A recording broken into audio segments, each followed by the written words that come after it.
साहेबंद की सतनाम। सतगुरु कबीर साहब की जय। सतगुरु मदन साहब की जय। सतगुरु बैराग साहब की जय। सतगुरु साधु राम साहब की जय। सभी संतों की जय। आज का खास विषय ये है, इस ऑडियो के माध्यम से साहब के ज्ञान में जब बंदा ध्यान लगाता है तो सारी समस्याओं का हल हो जाता है। तो एक एक बात समझ में आने लग जाती है। क्या समझ में आया है वो मैं आपको रख रहा हूं एक शब्द के आधार पर। एक को साधे सब सधे और सबको साधे सब जाए। साहब ने बड़ी युक्ति से और अपने हिसाब से उन्होंने ज्ञान संसार को दिया। एक को साधे सब सधे, ये बहुत ही अच्छा फार्मूला भी है और इस मंत्र को इसको समझकर उसको ज्ञान को समझना भी चाहिए और उसका फॉलो भी करना चाहिए। एक को साधने को क्यों कहा गया? हम लोग क्या करते हैं कि सबको साधने लग जाते हैं, सबको समझाने की व्यवस्था बना लेते हैं कि सब लोग हमारी बात समझ लें। तो साहब ने बड़े बड़े राजा थे, धुरंधर राजा थे जो कहते कहते थे, जैसे बिजली खां पीर हुए, अकबर हुए, राजा पीपा हुए, जितने भी राजा थे साहब के समय काल में, तो वो अपने ही चलाते थे। राजा हमेशा अपने ही चलाता है। कुछ राजा ऐसे थे जो जनता के बारे में, विषय के बारे में सोचते थे। पर साहब ने जब यहां देखा धरातल पर कि जीवों के साथ बहुत अन्याय हो रहा है, तो साहब ने एक को साधा। एक को साधने का मतलब क्या होता है कि हमको प्रजा को नहीं देखना है, पत्तों को नहीं देखना है, उस पूरे वृक्ष को देखना है। तो साहब ने इतने धुरंधर जो राजा थे, राजा क्या करते हैं, लड़ाइयां करते आए हैं और शांति की बात इनके अंदर नहीं देखी। तो साहब ने अपने ज्ञान में लाने की कोशिश करी इनको और लाए भी, क्योंकि जो समर्थ होता है वो कुछ भी कर सकता है। सतगुरु कबीर साहब ने उन राजाओं को ऐसे मतलब कि ज्ञान दिया, वो भक्ति में लग गए, परमात्मा की भक्ति में उनको लगा दिया। और जो उनके अंदर राग द्वेष और इतनी लड़ाइयां का युद्ध किया, उनके अंदर इतने जीवों से हत्या हुई, क्योंकि राजा जो होता है वो तप करके बनता है। कहते हैं ना, तप से राजा, राजा से नरक। तो साहब ने ये ज्ञान इतने अच्छे ढंग से दिया कि एक को साधो। अगर जो मुखिया को पकड़ लोगे तो सब उसकी प्रजा उसके हाथ में आ जाएगी। तब साहब ने उस राजा को साधने का विषय बताया कि क्यों साधा जाता है, एक को बड़े आदमी को क्यों पकड़ा जाता है। यही कारण है, हमारे अंदर समर्था नहीं है पकड़ने की, पर साहब के ज्ञान से ये बात समझ में आती कि आपको कैसे करना है, आपने इस ज्ञान को कैसे हैंडल करना है। जिस तरह से एक सत्संग में कहानी सुनी, बहुत अच्छी कहानी लगी, प्रेरणा भी देती है वो कहानी। उस कहानी में ये दर्शाया गया कि हमें हर जगह से शिक्षा मिलती है। एक को साधने की बात रखी, हम भक्ति ऐसे करें कि जैसे कि हमारी सूरत संसार में अलग अलग चीजों के ऊपर जाती है, तो उसके ऊपर ध्यान करती है, उसको पाने की कोशिश करती है। मन हमारा अवस्था बनाता है कि उसको हासिल कर लें, उसे भी हासिल कर लें, ये भी मिल जाए, वो भी मिल जाए। सारी जगह हमारी अवस्था लेने की बनी हुई है। तो कबीर साहब ने एक को साधने को कहा कि आप सिर्फ परमात्मा परम पुरुष की भक्ति करो, आपको सब कुछ मिलेगा। आपको लेने की जरूरत नहीं है, आपको मन को भगाने की भी जरूरत नहीं है। अब उदाहरण के तौर पे एक छोटी सी कहानी के माध्यम से समझाने की कोशिश कर रहा हूं। वो कैसे है, जैसे इस कहानी को ध्यान से सुनोगे तो आपको ये पूरी वीडियो जब देखोगे तो उसका बाद ही आपको इसका फैसला करना पड़ेगा कि इसका मतलब क्या है।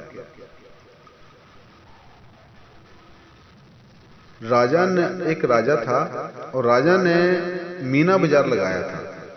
मीना बाजार क्या होता है राजा एक ऐसी अवस्था रखता है जैसे मान लो कि भी मेरी प्रजा में कोई भी इंसान दुखी ना रहे। तो वो एक दिन क्या करता था कि भी मीना बाजार लगाता था। उसका समय होता था सुबह 8 बजे से 4 बजे तक। तो सुबह 8 बजे से शाम के 4 बजे तक सब लोग आते थे। तो वो उसमें से एक शर्त रखी जाती थी, कोई भी इस बाजार से कोई भी चीज ले जा सकता। उसमें हर चीज मिलती जो हम संसार में देख रहे हैं ना, उस मीना बाजार में मिलता था। और राजा ने ऐसी सुविधा प्रजा के लिए बना रखी थी। जब वो प्रजा अपने राजा के प्रति बहुत अच्छा समझती थी, राजा हमारे लिए इतना अच्छा सोचता है, हमारे लिए सारी सुविधाएं रखता है, उस राजा ने जनता के लिए वो द्वार खोल रखा था मीना बाजार के माध्यम से। जब वो मीना बाजार में जब लोग जाते थे, प्रजा जाती थी, वहां से शर्त एक थी कि तुम्हें वस्तु एक ही मिलेगी एक दिन में। तब वो जिस वस्तु को तुम हाथ रखोगे वो वस्तु तुम्हारी हो जाएगी, उसे तुम ले जा सकते हो, उसके कोई भी रोक टोक नहीं होती थी। तो जो पहरेदार होते थे वो देख रेख करते थे भी यहाँ पे कोई चीज की कमी ना हो और हर वस्तु हर चीज के पास पहुंचनी चाहिए, हर जनता के पास। तो राजा भी उस बाजार में शुरू में ही बैठा होता था अपने आसन पर। तो सुबह से लेकर शाम तक ऐसे बाजार चल रहा था, कोई अपने अपने मनपसंद की चीज उठा रहे थे। किसी को नौकरी चाहिए, किसी को घरवाली चाहिए, किसी को पैसा चाहिए, किसी को काम धाम चाहिए, कोई कपड़े चाहिए, किसी को खाना चाहिए। ये हमारे जीवन में जो जितनी जरूरतें होती है वो जरूरतों को पूरा करने के लिए वहां से वस्तु उठा उठा के सब लोग ला रहे थे। फिर आखिर में एक लड़की सुबह से लेकर शाम तक उसने पूरा मुआयना किया मीना बाजार का। उस मीना बाजार में जब मुआयना किया, उस लड़की ने कोई भी वस्तु नहीं उठाई। अब बात ही साहब यहाँ पे समझने की है मेरे भाइयों, ये विशेष बात क्यों कह रहा हूं, हमें करना क्या है, हमें भक्ति करने का ज्ञान तो पता है, हम उसको फॉलो नहीं कर पा रहे। अब मेन बात यहाँ पे समझने वाली है, वो लड़की सुबह से शाम तक घूम रही थी, उसने कोई वस्तु को हाथ नहीं लगाया। तब उसने राजा ने देखा कि ये लड़की सुबह से गई है, अभी वापस आ रही है, शाम भी होने जा रही है, समय भी खत्म होने जा रहा है बाजार का, इसने कोई वस्तु नहीं इसके हाथ में देखी। तो वस्तु ना देखने के कारण उसके हाथ में, तो लड़की जब राजा के सामने खड़ी हुई, फिर राजा ने उस लड़की से पूछा, बेटा आपने कोई वस्तु नहीं ली, क्या बात आपको कोई वस्तु पसंद नहीं आई? राजा ने जब लड़की से पूछा तो लड़की ने मुस्कुरा के जवाब दिया। लड़की उसके आसन पर चढ़ गई। तो जब वहां आसन लगा था वो अपने सिंहासन पर बैठा था।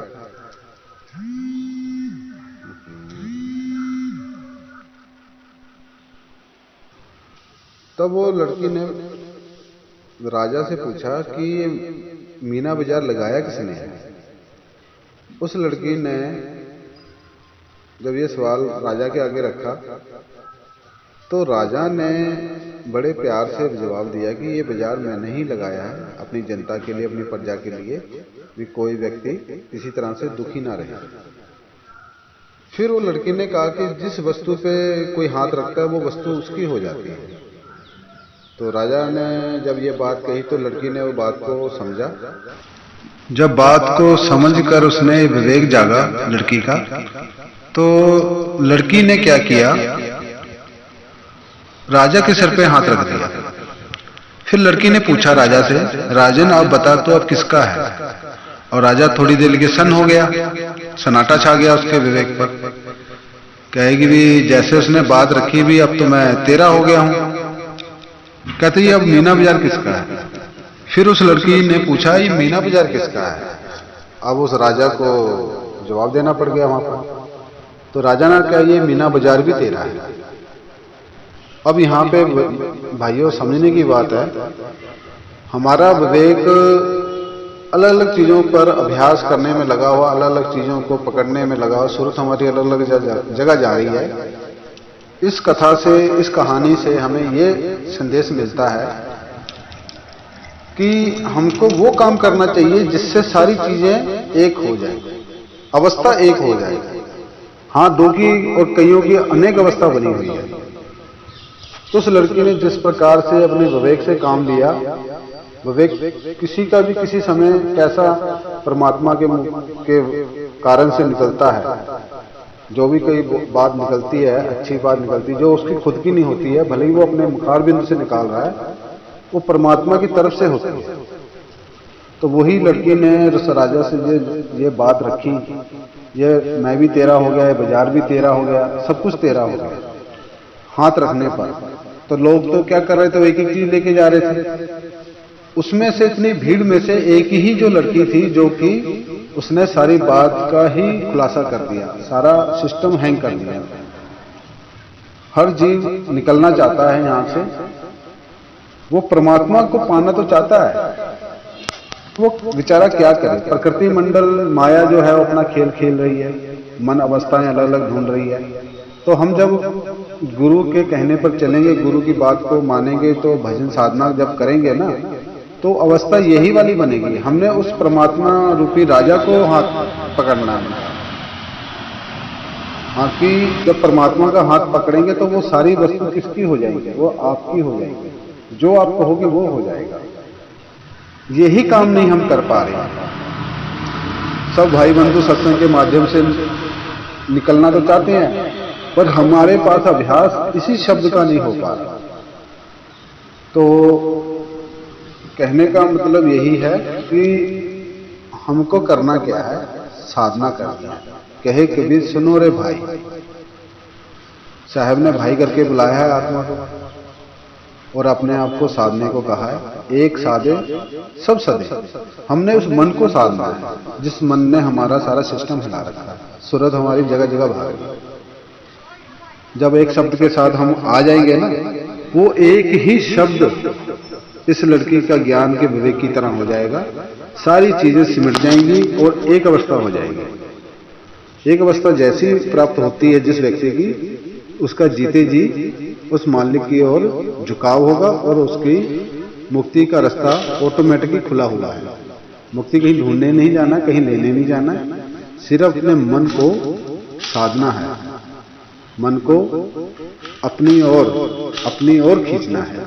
ये भागने में लगा हुआ है। सूरत फंसी संसार में, तासे पड़ गए दूर, सूरत वहां स्थिर करो, यानी कि स्थिर करना अपने आप को। जब तक हम स्थिर नहीं होंगे, सत्संग के माध्यम से ऐसे बातों को जो ग्रहण नहीं करेंगे, तो हमारा वही सिस्टम बना रहेगा, जैसे आए जैसे गए, जैसे सेवा बंदगी करी। और भजन का अभ्यास जिसका हो जाता है, हम भी कोशिश करते हैं, गुरुजी भी बताते हैं कि जितना समय निकालो उसको भजन पर बैठना चाहिए। वही अवस्था है हमारी, एक को साधे सब सधे। हमने उस मन को साधना है। जब मन स्थिर हो जाएगा तो तन अपने आप ऑटोमेटिक स्थिर हो जाएगा।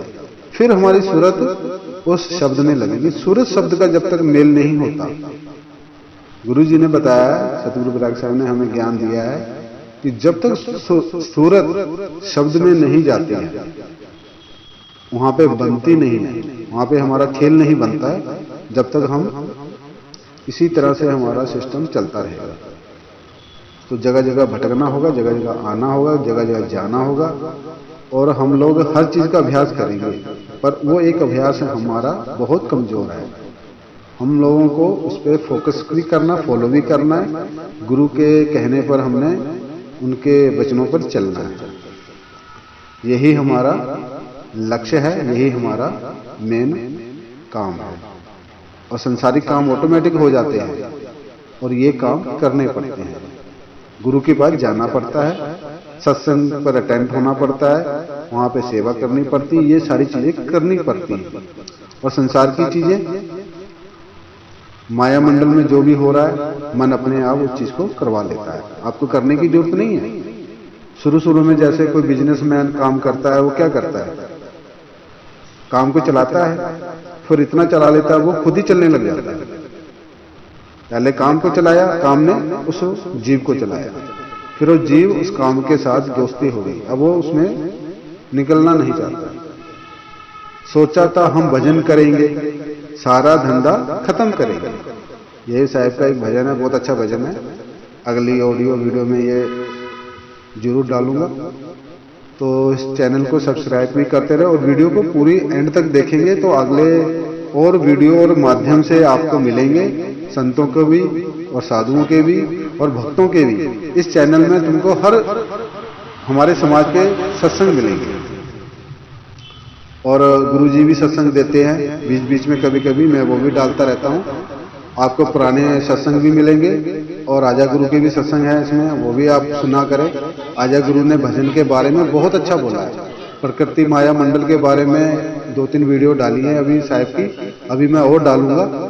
तो आपको पूरा वीडियो जब देखोगे, पूरा सुनोगे, फ्री समय चाहे जितना टाइम मिलता है उतना सुनो, फिर उसके बाद उसको वहां से आगे फिर सुन लो, अगले दिन फिर उसको सुन लो। तो सुनने से क्या होता है, ये साहब का ही ज्ञान है, मेरा ज्ञान नहीं है इसमें। और आप लोग भी जो चैनल बनाए हुए हैं, यूट्यूब पे बैठे हैं, जो गुरु ग्रैग साहब से जुड़े हुए हैं, तो वो उनका सत्संग हो तो आप भी उनकी वीडियो बना के डालें, तो अपने चैनल हैं उसमें डालें। ये सबको ये काम जरूर करना चाहिए। तो मैं अपनी वाणी को विराम करता हूँ। साहेबन की सतनाम। अगली वीडियो के लिए तुरंत ही वो इसके आधार पर और विषय में बोला जाएगा और बताया जाएगा कि हमको भजन कैसे करना है और हमारी समस्या सारी कैसे हल होगी। ये गुरु जी का भी सत्संग डालूंगा इसमें। तो मैं अपनी वाणी को यहीं विराम करता हूँ। साहेबन की सतनाम।